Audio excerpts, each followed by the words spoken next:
حضرت عبداللہ بن حذافہ جہاد کر رہے تھے، روم کے عیسائیوں نے گرفتار کر لیا، 1000 آدمی نے مل کے پکڑا، گرفتار نہیں ہوتے تھے صحابی، 1000 آدمی نے گھیرا ڈالا، گرفتار کر کے لے گئے۔ اور جب بادشاہ کے سامنے گئے تو وزیر کہنے لگا بادشاہ بندہ بڑے کام کا ہے، اگر ہمارے قابو آ گیا تو فائدہ دے گا، صحابی ہیں حضرت عبداللہ بن حذافہ، حضرت فاروق اعظم کا زمانہ ہے، اگر قابو آ گیا تو فائدہ دے گا۔ بادشاہ کہنے لگا کیوں، کیا خوبی ہے؟ کہنے لگے ہم 1000 آدمی تھے، یہ اکیلا قابو نہیں آ رہا تھا، 1000 آدمی تھے، اگر ہماری فوج میں شامل ہو گیا تو بہت بڑا جرنیل ملے گا۔ بادشاہ کہنے لگا کوئی مسئلہ نہیں، 2-3 چیزیں ہوتی ہیں بندے کو خریدنے کے لیے، خرید لیتے ہیں۔ بادشاہ کہنے لگا عبداللہ جتنی دولت تجھے چاہیے میں تجھے دے دیتا ہوں، میرے لشکر میں آ جا، معاذ اللہ اسلام چھوڑ دے۔ حضرت عبداللہ بن حذافہ کیا فرماتے ہیں؟ فرماتے ہیں بڑا تو بیوقوف ہے، میں نے دولت کمانی ہوتی تو مدینے میں بیٹھ کے تجارت کرتا، میں دولت کمانے نہیں نکلا، میں تو رسول اللہ کی رضا کمانے کے لیے نکلا ہوا ہوں۔ دولت کمانی ہوتی تو کسی مارکیٹ میں ہوتا، میدان میں آنا تھا، شہادت ہے مطلوب مقصود مومن، نہ مال غنیمت نہ کشور کشائی، یہ دولت تو لونڈی ہے رسول اللہ کے دروازے کی، یہ تو پیچھے پیچھے پھرتی ہے نبی پاک کے غلاموں، یہ کمانی ہوتی تو میں کسی مارکیٹ میں ہوتا، میدان میں تھوڑا ہوتا۔ عبداللہ بن حذافہ سے دوسری چال چلی، کہنے لگے میاں عہدہ جو تجھے چاہیے، میں بادشاہ ہوں، میرے نیچے جو عہدہ تو کہے گا وہ تجھے مل جائے گا۔ حضرت عبداللہ بن حذافہ کہنے لگے شاید تجھے پتہ نہیں میری تعریف کیا ہے، شاید تو جانتا نہیں میری تعریف کیا ہے۔ کہا صاحب کی کیا تعریف ہے؟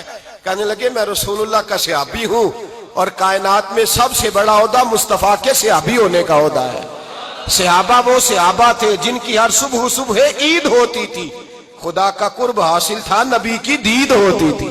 فرمایا میں نے حضور کے جلوے دیکھے ہوئے ہیں، مجھے عہدے کی ضرورت ہی نہیں، اور میں نے عہدہ لینا ہوتا تو میں سیاست کرتا، میں تو شہادت لینے نکلا ہوں میدان میں، عہدے کا میں نے کیا کرنا ہے؟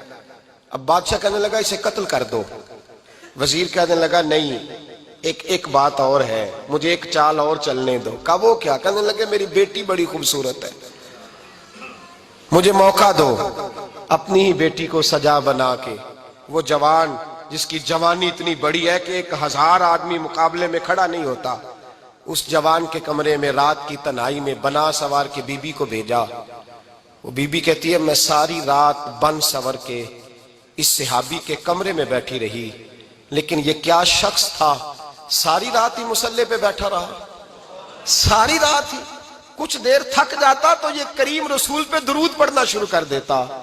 بی بی کہتی ہے سحری ہو گئی تو میں نے چھو کے دیکھا کہ انسان ہے کہ جن ہے، یہ بندہ ہے کہ فرشتہ ہے، چھو کے دیکھا۔ کہنے لگے پیچھے ہٹ جا۔ میں نے کہا میں نے تو سنا تھا تو 1000 کے مقابلے میں ہے، اور تو اتنا بے حس ہے کہ بنی سوری دلہن بیٹھی ہے، تو نے نظر نہیں کی؟ عبداللہ بن حذافہ، بی بی کہتی ہے نظر پھر نہیں اٹھائی، نظر پھر جھکی ہوئی ہے۔ کہنے لگے بی بی میں مجبور ہوں، اب میرے اوپر کوئی حسن نہیں چلتا، میں نے جلوہ بدوحا کا دیدار کیا ہوا ہے، اب میری نگاہوں میں جچتا نہیں کوئی، اس لیے کہ جیسے میرے سرکار ہے ایسا نہیں کوئی۔ کہا بی بی اب نہیں کسی کا میرے اوپر جادو چلتا، میں نے مصطفیٰ کو، اور کہا ذرا پیچھے ہٹ کے بیٹھ، مجھے میرے رسول نے غیر محرم سے بچنے کا حکم دیا ہے، ذرا پیچھے ہٹ کے بیٹھ۔ سحری کا وقت تھا، وہ بی بی کہتی ہے اس نوجوان کے جملے میرا سینہ چیر گئے، کلیجہ پھٹ گیا، چیخ نکلی، میں کفر کے عالم میں روئی۔ میں نے کہا مجھے بتا تو صحیح، آخر یہ جذبہ کہاں سے ملتا ہے، آخر یہ روشنی تو میں نے دیکھی نہیں، کہاں سے آتی ہے؟ ایک میرا باپ ہے جو بنا سور کے مجھے تیرے کمرے میں چھوڑ گیا، بتلا یہ کہاں سے کیف آتے ہیں؟ عبداللہ بن حذافہ کہنے لگے اگر کیف لینا ہے تو بھی میرے مصطفیٰ کا کلمہ پڑھ جا، آجا دروازہ رسول پہ جھک جا، مل جائے گا۔ سویرے دروازے پہ باپ آیا بیٹی سے رزلٹ لینے، دروازہ کھولا تو بیٹی نقاب پہنے باہر آئی۔ باپ کہنے لگا کیا بنا؟ کہنے لگی پیچھے ہٹ جا، تو غیر محرم ہے، کافر ہے، میں مسلمان ہوں۔ اس نے کہا کیا ہوا؟ کہنے لگی تیرے جیسے کو باپ کہوں، تیرے جیسے کو جو مجھے استعمال کر رہا تھا، میں تجھے باپ نہیں مانتی، میں اب رسول والی ہو گئی ہوں، میں حضرت فاطمہ کی کنیزہ ہو گئی ہوں، میں اب نبی کریم کی خادمہ ہوں، خبردار میرے قریب نہ آنا۔ یہ دعوی بھی ناکام ہوا۔ اب حضرت عبداللہ بن حذافہ کے سامنے موت کھڑی کی، ایک کڑا میں تیل گرم کیا، کہنے لگے تجھے اس میں جلایا جائے گا۔ حضرت عبداللہ بن حذافہ رضی اللہ تعالیٰ عنہ جب جلنے کے قریب ہوئے تو رونے لگے۔ روم کا بادشاہ کہنے لگا شاید ڈر گیا ہے، کہنے لگے اب سمجھ آئی ہے، اب تجھے پتا چلا ہے، چلا آ جا۔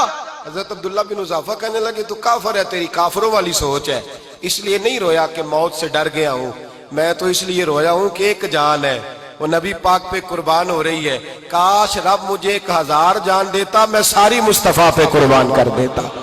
فاضل بریلوی فرماتے ہیں کروں تیرے نام پہ جاں فدا، نہ بس ایک جاں 2 جہاں فدا، اور میرا 2 جہاں سے بھی نہیں جی بھرا، میں کروں کیا کہ کروڑوں جہاں نہیں۔ اور میاں صاحب فرماتے ہیں وہ کچا رنگ للاری والا جیڑا چڑھدا لیندا رہندا، اے عشق تیرے دا رنگ محمد چڑھ جائے پھر نہیں لیندا۔